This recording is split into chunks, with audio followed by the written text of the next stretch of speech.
Bromont, Bromont, Bromont. Salut, salut. Le marché que je préfère et pourquoi? Parce que c'est tellement beau. Bromont.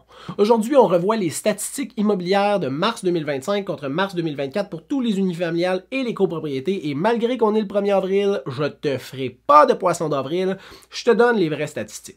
D'habitude, je faisais un podcast où je donnais des conseils comme séparés dans une autre vidéo, puis là, je te donnais juste les statistiques. Là, je fais tout dans la même vidéo, la même capsule. Donc, ça va être facile pour toi à consommer, récupérer les conseils que je vais te donner à la fin, puis comprendre le marché, comment il s'enligne.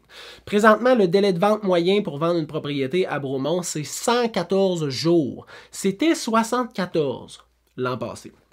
Le nombre d'inscriptions en vigueur est passé de 212 à 262 propriétés cette année. Le prix de vente versus le prix qui était affiché sur Centris au départ, 97% l'an passé, donc en moyenne, il y avait 3% de négociation, et 98% cette année, donc en moyenne, il y a 2% de négociation.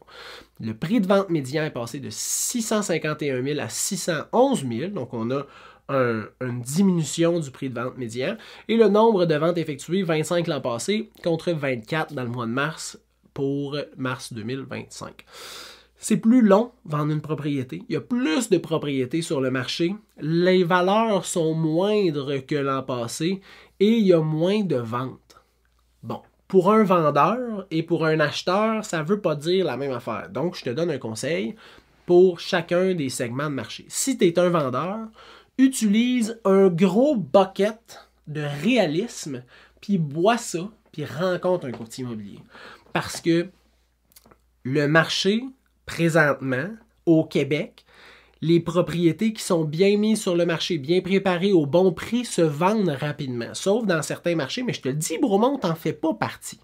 Il y a une raison pour lesquelles, il y a plusieurs raisons pour lesquelles c'est ça présentement le marché à Bromont, c'est parce que la sélection de la stratégie de mise en marché est déficiente.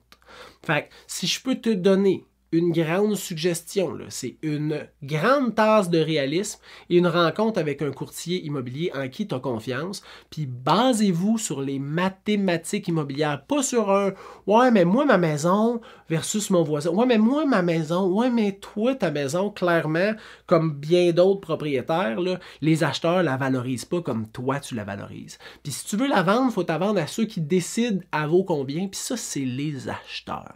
Fait que base-toi sur les mathématiques, puis arrête un peu d'avoir ton orgueil de propriétaire, ça va vraiment t'aider. Je sais, c'est rough à entendre, mais c'est ça la réalité.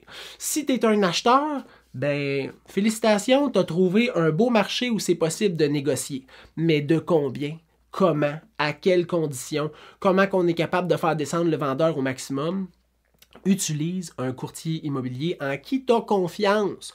Faites une rencontre, parlez du marché, échangez, demande-lui de te montrer les comparables sur lesquels il se base pour te donner ces conseils-là de négociation. Puis je te le dis, là, tu vas faire un profit à l'achat. Tu vas dire un profit à l'achat? Oui, parce que plus bas tu payes ta maison, moins cher tu payes ta propriété, plus de profit à la vente tu vas faire. Le profit, il se fait à l'achat. Fait que profite-en, c'est le temps. Si tu as des questions, tu peux m'écrire au info, à commercial serviceimmobilier.ca ou aller au serviceimmobilier.ca et prendre rendez-vous dans l'onglet Rendez-vous. C'est super facile. Je te souhaite une bonne fin de journée et on se revoit le mois prochain ou tous les jours au courant du mois si tu t'abonnes à moi sur TikTok, sur mon podcast, sur YouTube, sur Facebook. Je vais te donner plein d'infos tout le long du mois. Je te souhaite une bonne fin de journée. Bye!